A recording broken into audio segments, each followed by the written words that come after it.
नमस्कार साथियों, जय हिंद। सीतामढ़ी के 8 विधानसभा कवर करने के पश्चात खबर फर्स्ट और अमन की आवाज़ चुनावी यात्रा के दौरान पहुंच चुकी है आरा। लेकिन चूँकि हमारी टीम ने हमारे साथ है, पहले मैं आपको इंट्रोड्यूस करवा दूं, हमारे साथ है खबर फर्स्ट के editor in chief Ashutosh Pandey ji. स्वागत है भैया आपका। धन्यवाद आपका भी और तमाम दर्शकों का जो खबर फर्स्ट के परिवार के सदस्य हैं, जो अमन की आवाज़ के परिवार का सदस्य है, सभी लोगों को तहे दिल से धन्यवाद जो आप लोग हमारे साथ जुड़े हुए हैं। हम आपको मैं बता दूं कि सीतामढ़ी ज़िले में 8 विधानसभा है। नाम मैं बता दूं: रीगा, बेलसंड, बथनाहा, परिहार, सुरसंड, बाजपट्टी, सीतामढ़ी और रूनी सैदपुर। ये 8 विधानसभा पड़ता है। हम लोगों ने, हमारी टीम ने पूरी गहनता से एक एक विधानसभा को कवर करने का काम किया है। हमारा ये फर्स्ट दौर का ओपिनियन पोल था, जिसमें हम लोगों ने 7 से 8 दिन लिया इन विधानसभा को कवर करते वक्त। आज इन्हीं विधानसभाओं के सीटों पर हम लोग चर्चा करेंगे कि किस विधानसभा में कौन सी पार्टी जनता के ओपिनियन पोल में आगे है। तो शुरू करते हैं सबसे पहले सीतामढ़ी का परिहार विधानसभा क्षेत्र। आशुतोष जी, परिहार विधानसभा क्षेत्र में हम लोग गए, जनता का ओपिनियन पोल भी आपने देखा। वहाँ से वर्तमान विधायक बीजेपी के गायत्री देवी जी है, जो 1500 कुछ मतों से आरजेडी के जुझारू नेत्री रितु जायसवाल जी को पराजित की थी। लगातार 2 बार से वहाँ के विधायक है। अब की बार क्या लग रहा है, क्या सत्ता बदलेगी, पासा पलटेगा? 1569 वोट से गायत्री देवी को हराई थी। गायत्री देवी जीत गई थी जी। मैं बता दूं कि परिहार विधानसभा का जो मूल समस्या है वो पानी है। बिल्कुल, लोग जहरीली पानी पी रहे हैं, पानी के लिए तरस रहे हैं। बच्चियाँ स्कूल नहीं जा पा रही हैं, गरीब जो बच्चियाँ हैं वो स्कूल नहीं जा पा रही है, इसलिए क्योंकि वो उनके पास स्नान करने का पानी नहीं है जी। बिल्कुल, ये बहुत बड़ी समस्या है और इस समस्या से पूरा ये विधानसभा जूझ रहा है। गायत्री देवी को लेकर एंटी इनकम्बेंसी देखने को मिला। लोग नाराज हैं। लोग का कहना है कि वो शादी ब्याह में तो कार्ड देने पे आ जाती हैं, लेकिन जब समस्या की बात होती है तो वो लोगों की समस्या सुनती नहीं है, उसको हल करने में उनका कोई रुचि नहीं रहता है। अगर आप ओवरऑल देखिएगा तो आरजेडी के उम्मीदवारों के बीच जो वर्चस्व की लड़ाई इस विधानसभा में देखने को कह सकते हैं टिकट की लड़ाई। हाँ, टिकट की लड़ाई जो चल रहा है, अगर इससे ये लोग निजात पा लेते आपसी समन्वय के साथ, हाँ, आपसी मतभेद को अगर ये समय रहते दूर कर लेते हैं तो इस बार गायत्री देवी परिहार विधानसभा क्षेत्र से निश्चित हार जाएगी। देखिए, बहुत बड़ी बात है। मैं आपको गायत्री देवी का इतिहास बताता हूँ। उनके पति का नाम है राम नरेश यादव। यादव समुदाय से आती है और यादव समुदाय से वो आते हैं राम नरेश जी। राम नरेश जी, मैं बता दूँ, एक बार वो चुनाव जीते और विधायक रहे, उसके बाद वो जेल चले गए। एक स्थानीय मुद्दा था, उसके कारण उनको जेल जाना पड़ा। उसके बाद उन्होंने अपनी पत्नी को बीजेपी के ही टिकट पे चुनाव लड़वाया, वो जीती भी, लगातार दूसरी बार भी जीती। यानी आप कह सकते हैं कि 3 बार से वो विधायक हैं। लेकिन इस बार ऐसा क्यों कह रहे हैं आशुतोष जी, मैं आपको बता दूं, क्योंकि हम लोगों ने जब ओपिनियन पोल किया, परिहार विधानसभा मेरा गृह क्षेत्र है, गृह विधानसभा है। मैं बता दूं, एक बात मैं एक ऐड ऑन कर देना चाहता हूं कि गायत्री देवी जो जीतती हैं वो भी यादव के ही वोट से जीतती हैं। बिल्कुल, लेकिन इस बार का जो यादव कम्युनिटी का वोट है वो गायत्री देवी की ओर नहीं जाएगा। ये भी एक बहुत बड़ा रीजन है जिससे कि ये सीट बीजेपी लॉस करेगी। मैं ये कह दूं कि जब हम लोगों ने लोगों से पूछा वहाँ पर, तो लोग क्या कहते हैं कि माननीय विधायिका महोदय जब आती हैं और हम जब हाथ देते हैं या उनके स्वागत में खड़े होते हैं तो वो गाड़ी तक नहीं रोकती हैं। ये कई समुदाय को शिकायत थी, सिर्फ यादव समुदाय के नहीं, तमाम समुदाय के लोगों की शिकायतें थी कि इस बार तो परिहार परिवर्तन खोज रहा है, परिवर्तन मांग रहा है। मैं, चूँकि मेरा गृह विधानसभा है, तो मैं आपको बता दूं, बहुत सारी समस्याएं भी घर गए थे तो कितनी समस्याएं थी। पानी से जूझ रहे हैं लोग। बिजली जो 125 यूनिट माननीय नीतीश कुमार जी ने फ्री किया है, पहले बिजली 24 घंटे में 18 घंटे, 19 घंटे, 22 घंटे तक रहती थी। अब 6-7 घंटे बिजली रहती है। ये भी आपको सुनने को मिला। तो कहीं ना कहीं ये ओवरऑल पूरा मतलब सीतामढ़ी में ही सुनने को मिला है। हर विधानसभा की ये समस्याएं हैं जो ये समस्या परिहार का भी है।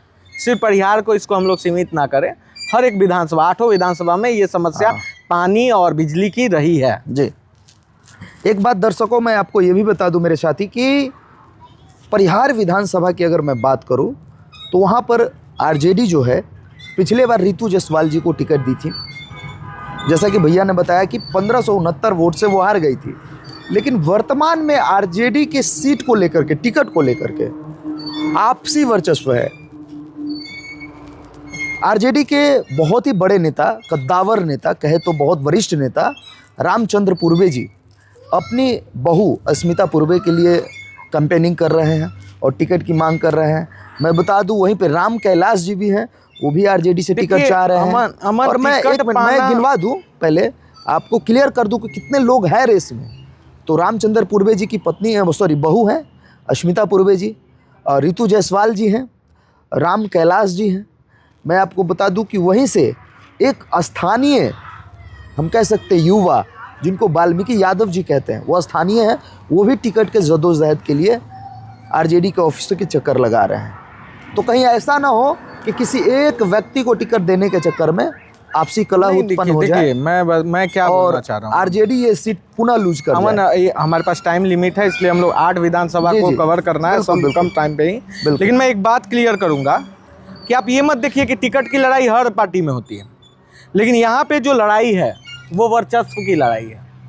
ये लोग अपना आन बान शान इसको समझ चुका है लोग, जिसके कारण से ही अगर आरजेडी परिहार हारेगी तो अपने कैडर, अपने अंदरूनी लड़ाई और वर्चस्व की लड़ाई जो आपसी चल रही है इस विधानसभा क्षेत्र में, इसके कारण से आया। नहीं तो जनता का मूड है कि आरजेडी इस बार जीतेगी। अब देखिए अभी है, अब आगे क्या होगा वो हम आगे बताएंगे, लेकिन नेक्स्ट विधानसभा की ओर चलते हैं क्योंकि समय कम है। चलिए अब परिहार विधानसभा के बाद हम आगे बढ़ते हैं सुरसंड विधानसभा की तरफ बढ़ते हैं। देखिए यहाँ से दिलीप कुमार राय को 77,193 वोट मिला था। वो सैयद अबू दोजाना को, जो आरजेडी के थे, उनको 8,876 वोट से हरा दिए थे। जी, यहाँ पे टक्कर देखिए इस बार भी काफ़ी मतलब तगड़ा कॉन्टेस्ट देखने को मिलेगा, और कोई भी ऐसा एग्जिट पोल ये नहीं बता सकता है कि इस विधानसभा में कौन जीतेगा।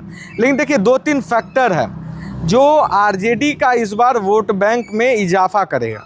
सबसे पहला बात इस विधानसभा में देखने को मिला कि युवाओं का जो रुझान है वो इस बार जनसुराज की ओर, सुरसंड में। हाँ, दूसरी बात जो अलग अलग कम्युनिटी का मैं बता रहा हूँ अमन, आपने देखा कि जो जनरल कम्युनिटी के युवा हैं, जो ग्रेजुएशन कर चुके हैं, जो 12th पास आउट प्लस है, जो वोट देंगे, उनका एक गुस्सा है नीतीश कुमार के प्रति, नरेंद्र मोदी के प्रति नहीं है, नीतीश कुमार के प्रति है, उनके लॉ एंड ऑर्डर्स के प्रति है। हम खुद जो है रोड पे उतरते हैं छात्रों को लेकर के। आप तो खुद उतरते हैं और ये सारी मुद्दे को आपने बहुत प्रमुखता से उठाया और कई बार आप पे बहुत कड़ी कार्रवाई भी की गई, लाठी बरसाई गई। इन सारे मुद्दे को भी देख रहे थे आपसे लोग कैसे कनेक्ट हो रहे थे। लेकिन ये भी एक बहुत बड़ा मुद्दा है कि जनसुराज जो है वो एनडीए का वोट यहाँ पे काट रहा है, वोट बैंक। देखिए बहुत बड़ी बात है, यानी कि हम कह सकते हैं कि जनस्वराज महागठबंधन को फायदा पहुंचाएगी। अगर 4,000 वोट जनसुराज सुरसंड में काटने में कामयाब हो जाता है जी, तो उसको पाटने के लिए, मतलब उसको भरने के लिए बीजेपी को 8,000 वोट लाने होगा। बिल्कुल, पहले 4,000 ये घाटा और उसके बाद 4,000 ऐड कर लीजिए लीड के लिए और 4,000 जनसुराज का, तो 8-4 12,000। तो ये मत देखिए कि 4,000 जनसुराज काटा, 12,000 का इनको नुकसान पहुंचाएगा। और अगर ऐसा होता है तो सुरसंड की जो रिजल्ट निकलेगा महागठबंधन के पक्ष वो जीत और हार के बीच मात्र 2,000 और 2,500 वोट का रहेगा। बहुत बड़ी बात है। मैं ये नहीं बोल रहा हूँ कि महागठबंधन जीतेगी या एनडीए जीतेगा, मैं समझ रहा हूं। जीत का अंतर 2,000-2,500। लेकिन हम ये भी कह रहे हैं कि सबसे बड़ी बात है कि जनस्वराज जो चुनाव लड़ रही है, वर्तमान में उन्होंने अनाउंसमेंट किया कि 243 विधानसभा सीटों पर हम चुनाव लड़ेंगे। तो हम ये कह सकते हैं कि जनस्वराज जो वोट काट रही है वो सवर्णों का, या कह सकते हैं कि एनडीए का वोट काट रही है। एनडीए का वोट काट रही है, इसमें कोई इफन बट नहीं है। तो अब आ जाते हैं हम लोग बथनाहा विधानसभा, रिजर्व सीट है ये। यहाँ से विधायक है अनिल कुमार जी, बीजेपी के विधायक है, और संजय राम कांग्रेस से यहाँ से रहे और 46,000 818 वोट से हार गए थे। देखिए, बहुत बड़ा मार्जिन है ये। देखिए बड़ा मार्जिन है, लेकिन हम कभी भी मार्जिन पे अपना ओपिनियन पोल नहीं रखते हैं। फील्ड घूमने के बाद जो दिखता है वही बताते हैं। बथनाहा की समस्या इस रिजर्व सीट है, लेकिन जो पानी की समस्या वहाँ भी है। SC कम्युनिटी के लोग हैं, उनके दर्द को समझिएगा, उनकी पीड़ा को जब समझिएगा, सोचिए कि लाइन लगता है गांव में पानी के लिए। बथनाहा विधानसभा में लोग 4-4 घंटा एक ट्यूबवेल के सामने लाइन लगाते हैं, उसके बाद वो पानी भरते हैं। बिल्कुल। महिलाओं की स्थिति ये है कि आपको मैं क्या बताऊं, 7-7 दिन तक महिलाएं स्नान नहीं करती है। लेकिन एक प्लस पॉइंट है अमन कि बथनाहा विधानसभा के लोगों का रुझान जो है वो फिर से कहीं ना कहीं मंदिर बनने के बाद सॉफ्ट कॉर्नर देखने को मिल रहा है।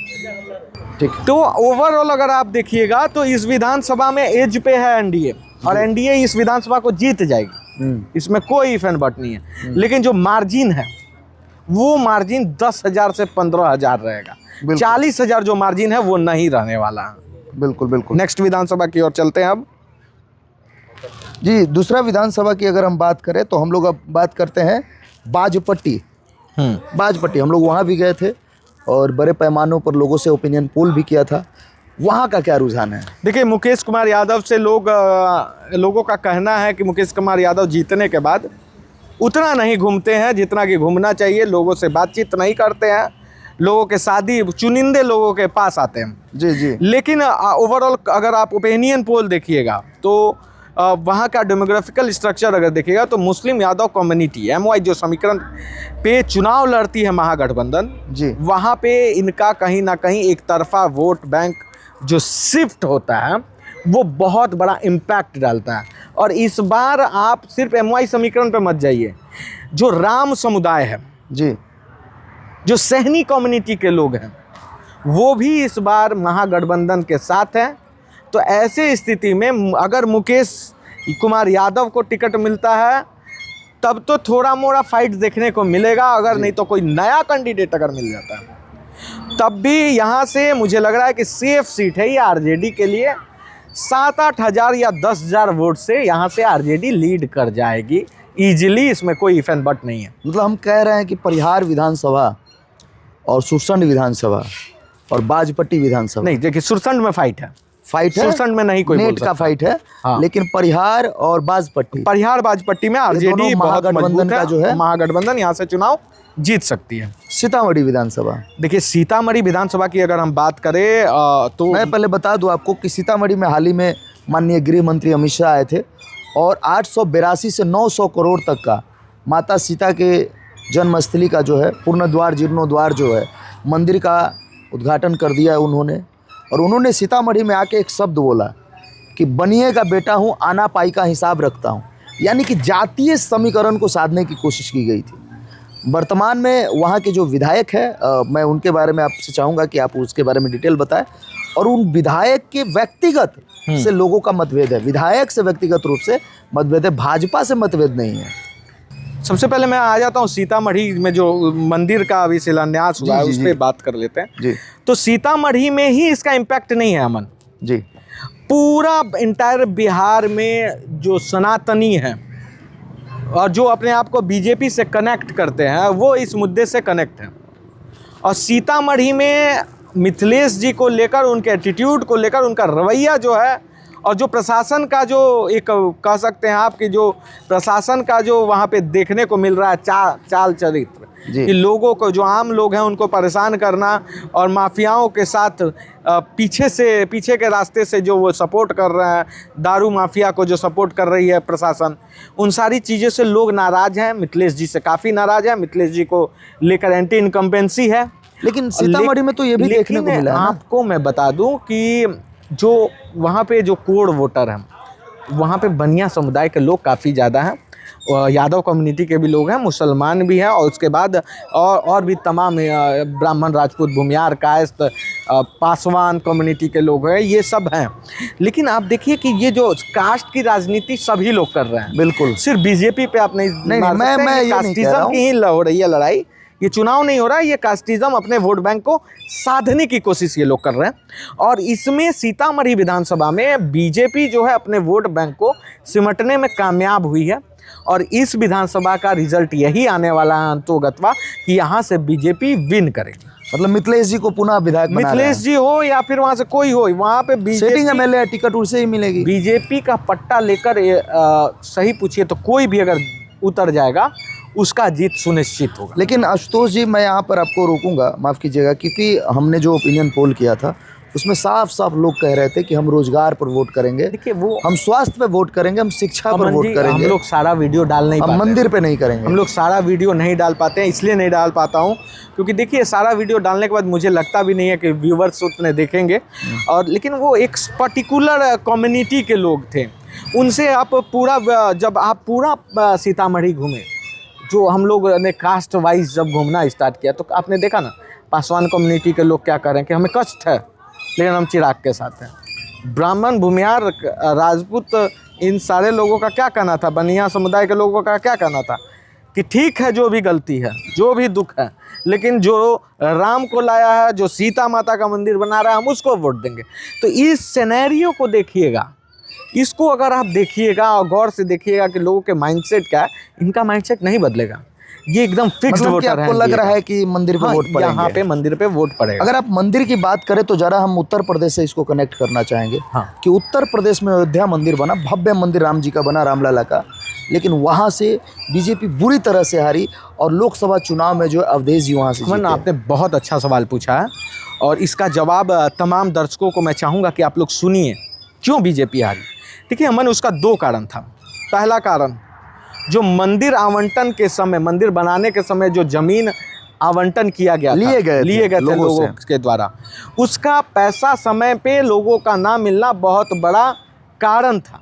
दूसरा कारण, जो अमित शाह और योगी आदित्यनाथ के बीच जो आपसी कलह था, मतभेद था, जो पावर की लड़ाई थी, वो और आरएसएस का एक सेटबैक हो जाना। क्योंकि बीजेपी इतनी ओवर कॉन्फिडेंट थी कि 2024 के चुनाव में ये लोग 400 पार के नारा लगाते थे। बिल्कुल बिल्कुल। तो इतना कॉन्फिडेंट थे कि इनको लगा कि आरएसएस की जरूरत नहीं है, योगी आदित्यनाथ की जरूरत नहीं है जी, हम सिर्फ मोदी जी के नाम पर चुनाव जीत जाएंगे। लेकिन इस बार ही नतीजा इस बार मैं बता दूं कि 15 अगस्त को देखने को भी मिला, माननीय प्रधानमंत्री ने लाल किले से आरएसएस के को लेकर के बहुत बड़ा बयान दिया। लोग फुक फुक के चल रहा है, एक भी मिस्टेक नहीं कर रहा है लोग। बिल्कुल। और दूसरी बात है कि बिहार में इन लोगों को पता है कि ये लोग बैकफुट पे है। बिल्कुल। तो और कहीं ना कहीं इसीलिए दिन प्रतिदिन माननीय नीतीश कुमार नई नई योजनाओं का एकदम घोषणा कर रही है। एकदम। और तेजस्वी यादव कह भी रहे हैं कि हम जो घोषणा कर रहे हैं उसको जो है कॉपी किया जा रहा है। ये तो हमारा दूसरा रहेगा क्योंकि ये ओपिनियन पोल है और इसमें हम अलग से चर्चा करेंगे कि ये लोग क्यों कर रहे हैं, क्या रीजन है। चलिए अगला विधानसभा पे चलते हैं। रूनी सैदपुर में वर्तमान में जदयू के विधायक है पंकज कुमार मिश्रा जी, और वहां से आरजेडी की जो नेत्री खड़ी हुई थी, पूर्व विधायक भी रह चुकी हैं मंगीता देवी जी। हम लोगों ने आपस में वार्ता भी किया था और उनका इंटरव्यू भी खबर फर्स्ट के चैनल पे डाला हुआ है, आप जाके देख सकते हैं वहां पर।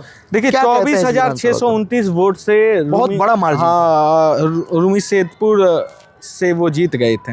बिल्कुल। मंगीता देवी का आपने इंटरव्यू भी देखा होगा जी, उसमें वो कॉन्फिडेंट भी दिखी कि मैं इस बार जीत के आऊंगी। लेकिन रूनी सैदपुर की जनता से अगर आप बात कीजिएगा तो देखिए रूनी सैदपुर की जो जनता है वो भैया डरी हुई है।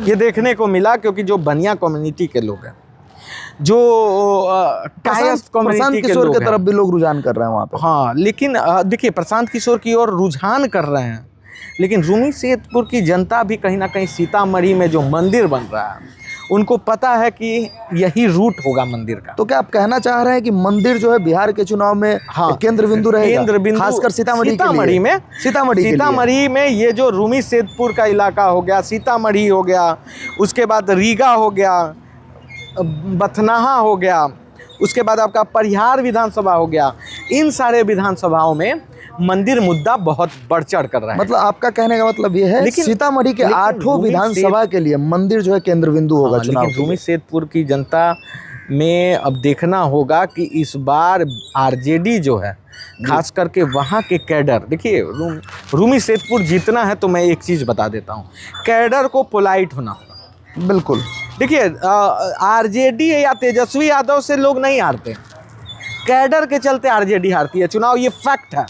लोग डर जाते हैं, जो वोट भी देने का मन होता है वो 10 दिन में बदल जाता मैं है। ऐसा आपको बता दूं, ऐसा इसलिए कह रहे हैं आशुतोष जी, हमारे साथी इसलिए कह रहे हैं कि जब आरजेडी की सरकार आती है तो अमूमन तौर पे एक ऐसा हाइप क्रिएट किया जाता है कि जैसे यादवों का वर्चस्व आ गया है, ये आ गया, लेकिन ऐसा मुझे नहीं लगता कि अब होने वाला है। वो पहले जो भी हो, लेकिन वर्तमान में तेजस्वी यादव सर्व समाज की बात कर रहे हैं। अमन, जो पहले हो गया है उसको लेकर जिस तरह से प्रचार प्रसार की जा रही है, एक डर है, और यही डर रूमी सैदपुर एनडीए को जिताने के लिए काफ़ी होगा।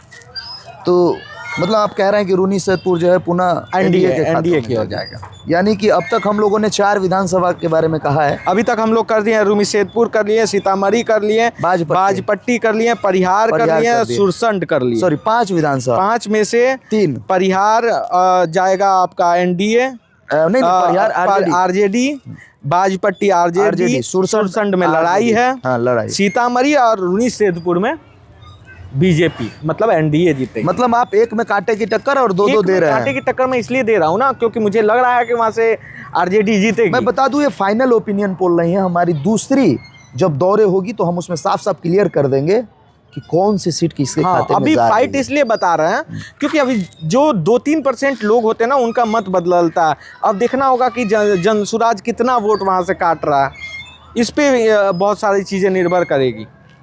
बिल्कुल। नेक्स्ट विधानसभा के बारे में आगे हम लोग चलते हैं। बेलसंड है, बेलसंड जी, संजय कुमार गुप्ता। बेलसंड की अगर बात करें तो वहां से संजय कुमार गुप्ता जो है वर्तमान में आरजेडी के विधायक हैं।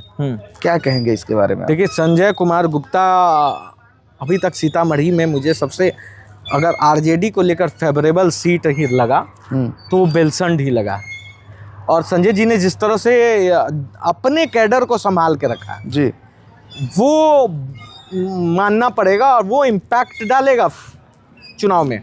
और ये सीट पे मैं बात करूंगा कि यहाँ से बेलसंड से आरजेडी को हराना एनडीए के लिए बहुत ही टफ होने वाला है। या फिर मैं कहूँ कि ये सीट जो है सीतामढ़ी की तरह आरजेडी के लिए सेफ सीट है, तो इसमें कोई इफ एंड बट नहीं है। बिल्कुल। मैं आपको बता दूं कि यहाँ से जो है संजय कुमार गुप्ता आरजेडी से वर्तमान विधायक है, और ये सुनीता सिंह चौहान जदयू को लगभग 35,997 वोटों के मार्जिन से हारा है। नहीं, मार्जिन जो था 13,685। हाँ, 685 वोट, 13,685। मतलब सुनीता जी को जो प्राप्त हुआ था वो था 35,900 कुछ वोट, लेकिन 13,000 फिर भी बहुत बड़ा मार्जिन। देखिए, विधानसभा में मैं क्या बोल रहा हूँ, विधानसभा में 13,000, 8,000 ये बहुत बड़ा होता है, बहुत बड़ा मार्जिन होता है। Absolutely right. और मैं आपको ये भी बता दूं कि आजकल तेजस्वी यादव घूम घूम के कहते हैं कि हमारा जो सरकार बनने का जो आंकड़ा रहा कि हम सरकार बनाने में कितने वोटों से अगर पीछे रह गए, तो मात्र 12,000 वोटों से। क्योंकि बहुत से सीटों पर कहीं हमें 54 वोटों से हराया गया, कहीं 26 वोटों से। उनका आरोप जो भी हो, लेकिन ये हकीकत है कि 12,000 वोट से वो सरकार बनाने से पीछे रह गए। उनका परसेप्शन है, लेकिन ये तो आप नहीं बना पाए, लेकिन एट लास्टली अगर वो सरकार नहीं बना पाए तो नहीं बना पाए। लेकिन आप ये तो कह सकते हैं ना कि मात्र 12,000 वोटों से वो पीछे रहे, पीछे रह गए। हो सकता है जो पीछे रह गए 2025 में क्या होगा वो जनता तय करेगी। ठीक है, हम उसका ओपिनियन। और रह गई जो 2 विधानसभा, रीगा और बथनाहा, इन दोनों विधानसभा का मैं बता दूं आपको, बथनाहा SC ST है, SC बथनाहा हो गया, रीगा जो है और ये जो बथनाहा है, इनमें जो अगर हम बात करें तो ये बीजेपी की ओर जाते दिख रहा है ये सीट। इस सीट पे कहीं पे भी आरजेडी का कोई टक्कर नहीं है। यहाँ से कोई भी अगर आरजेडी का कैंडिडेट उठेगा तो उसको हार का सामना करना पड़ेगा। तो 8 में से आप आरजेडी को कितने दे रहे हैं? देखिए, वर्तमान की स्थिति को, वर्तमान की स्थिति से मेरे हिसाब से आरजेडी को 4 से 5, मतलब महागठबंधन को कहिए, महागठबंधन को 4 से 5 और एनडीए जो है 3 से 4। मतलब कह सकते हैं हम लोग कि 4-4 सीट, एक पे टक्कर है, नहीं तो बाकी सब में 4-4 है। मतलब आप 3 से 4 मैं इसलिए बोल रहा हूँ कि मिनिमम 3, हाँ। अब मैक्सिमम 4 4, यानी कि 5 जो है महागठबंधन। और या मिनिमम महागठबंधन 4 सीट ला रही है। मैक्सिमम अगर जैसे 1-2 सीटों पे अभी बहुत सारी चीज़ें बची हुई है और नज़दीक जैसे जैसे आएगा फिर से हम एक बार घूमेंगे और सारी चीज़ें क्लियर हो जाएगी। तो मैं आशुतोष जी एक बार आपसे कहूँगा कि आप थोड़ा क्लियर कर दीजिए कि वर्तमान में 8 विधानसभाओं में से किसके खाते में कितने सीट है, आप वो क्लियर कर दीजिए। देखिए 8 विधानसभा क्षेत्र में से जो सीट है परिहार आरजेडी की ओर जा रहा है। नहीं, मैं वो नहीं कह रहा मैं हूं। क्लियर कर रहा हूँ वर्तमान में अभी किसके पास है, मैं वो कह रहा हूँ। अच्छा अभी किसके पास हाँ, है? अभी। रीगा जो है वो बीजेपी के पास है। ठीक है। बथनाहा परिहार जो है वो बीजेपी के पास है। ठीक है। सुरसंड जदयू के पास है। ठीक है। बाजपट्टी आरजेडी के पास है। ठीक है। सीतामढ़ी बीजेपी के पास है। ठीक है। अरुणी सैदपुर जदयू और बेलसंड आरजेडी के पास है। मतलब महागठबंधन के पास मात्र कितने सीट है? मात्र आपके पास महागठबंधन के पास 2 सीट है। 2 सीट है। 2 सीट। और सीतामढ़ी के 8 विधानसभाओं में से 6 विधानसभा महागठबंधन, लेकिन इस बार NDA के खाते में महागठबंधन 4 सीट पे आ सकता है। आ सकता है। हाँ। तो दर्शकों, ये रहे सीतामढ़ी के 8 विधानसभाओं के जनता के द्वारा सुझाए गए ओपिनियन पोल। मैं बता दूं कि वर्तमान में वहाँ 8 सीट में से 6 सीट NDA के खाते में है और 2 सीट महागठबंधन के खाते में है। लेकिन अगर अच्छे से टिकट का वितरण हुआ तो हो सकता है कि महागठबंधन 2 सीट एक्स्ट्रा जो है लीड कर सकते हैं यहाँ पे, यानी कि 4 सीट और 4 सीट कह सकते हैं। हाँ एकदम। 4 महागठबंधन और 4 बीजेपी यानी NDA। तो बने रहिए खबर फर्स्ट और अमन की आवाज़ के साथ। और हम लोग जो है यूं ही अब जो है हमारा जो चुनावी दौर है वो आरा में चल रहा है। हम पुनः आशुतोष जी को अपने पॉडकास्ट में यूं ही लाते रहेंगे और एक एक विस्तार रूप से चर्चा करेंगे। अपना सजेशन और अपना ओपिनियन कमेंट बॉक्स में देना ना भूले। जय हिंद साथियों, जय हिंद। धन्यवाद खबर फर्स्ट से जुड़ने के लिए और अमन की आवाज़ से।